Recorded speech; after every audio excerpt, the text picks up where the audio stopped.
This is part three of things to consider while working on the CSU. It's the last page.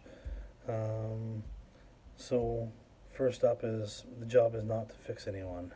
And that is a true comment. That's one thing I've learned is, you can help a kid and their family, but you can't fix somebody.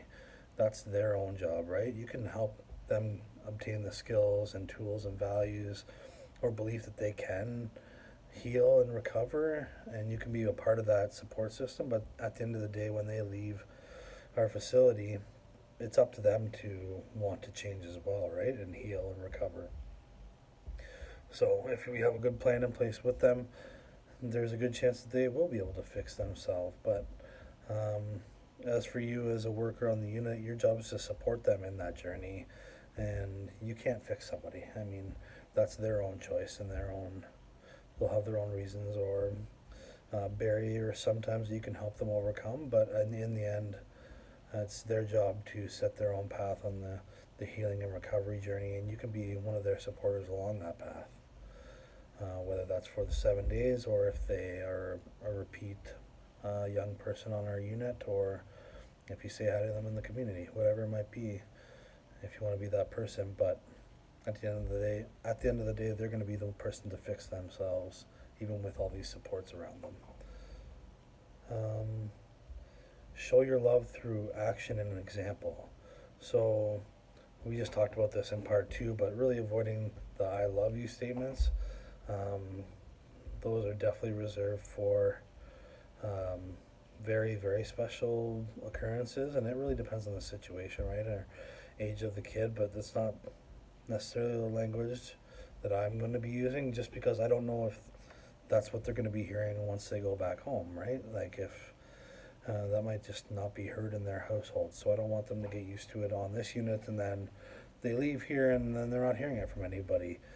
So, but there are ways that you can show that you do love a young person that's on our unit, and that's through example, through working hard with them and telling them that you care about them and working really hard for them over the 7 days or however many days they choose to be on the unit.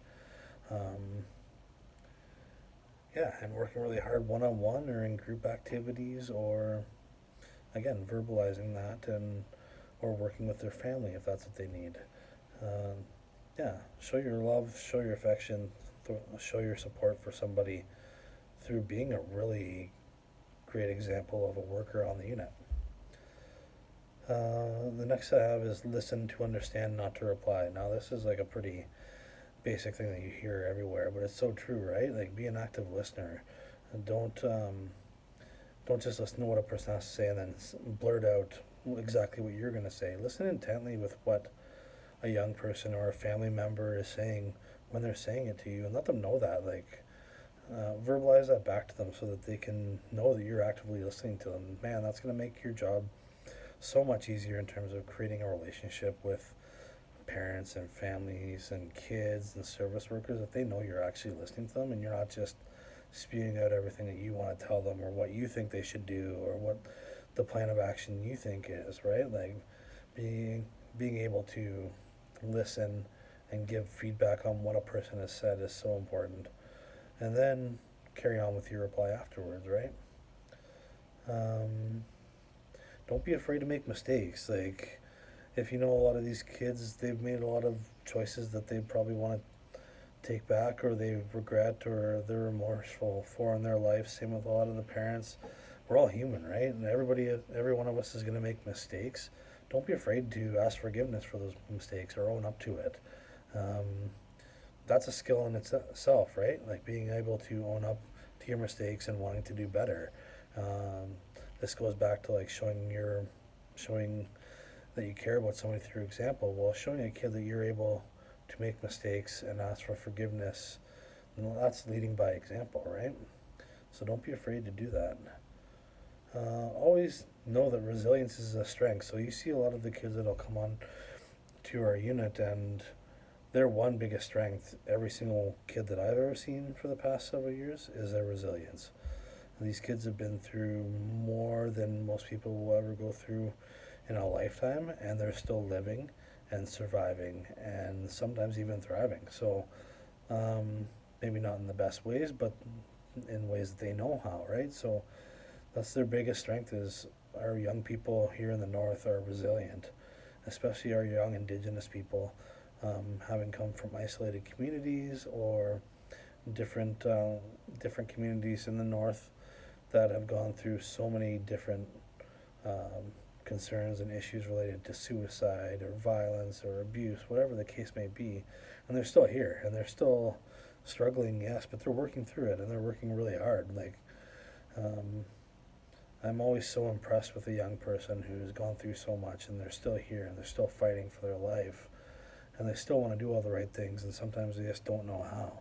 And you can be that support for somebody. So always notice a young person or their family's ability to be so resilient. Um, the next piece is have individual capacity building.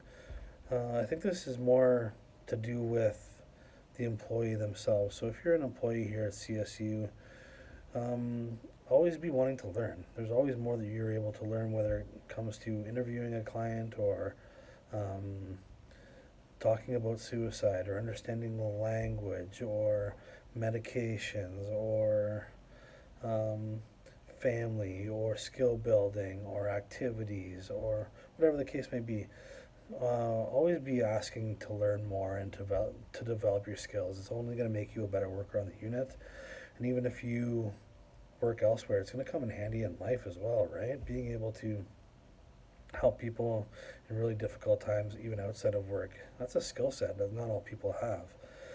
Sometimes people run from it. So don't be afraid to build your skill set while you're here and ask for more training and learning experiences. You have um, people here, such as your clinical services coordinator and Patty, that can help you, or Liz is the manager. If those people have been replaced, ask for those training sessions that maybe that you want to build on your skill sets that you already have, or things that you don't really know a lot about that you want to build on. So, and explain that you want this is for ultimately for yourself, but to work better with the kids on the unit.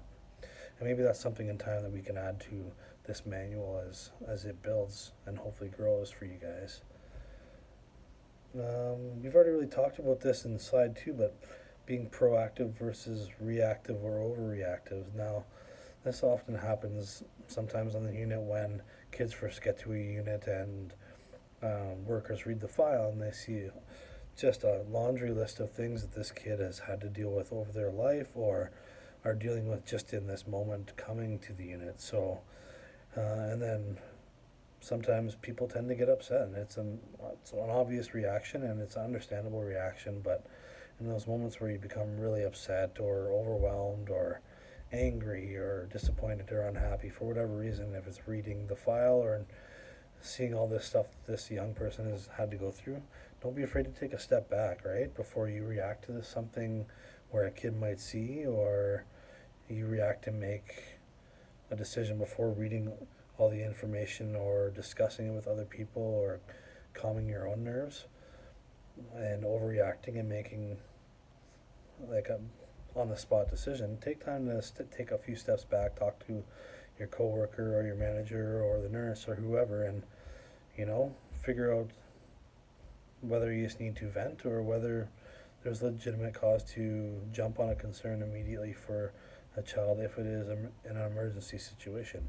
If it's not emergent and they've been dealing with a lot of these really tough things for a long time, yeah, of course you're allowed to be angry and mad, understandably, right? Like you would if you're a compassionate person working with kids, but at the same time, I would want you to make a better decision and take a step back and before you act or say something you might regret, just really think about it and work through that process and come up with a plan on how you're going to work through that with the kid or the family or with your colleagues and go from there. So being proactive instead of overreactive or reactive.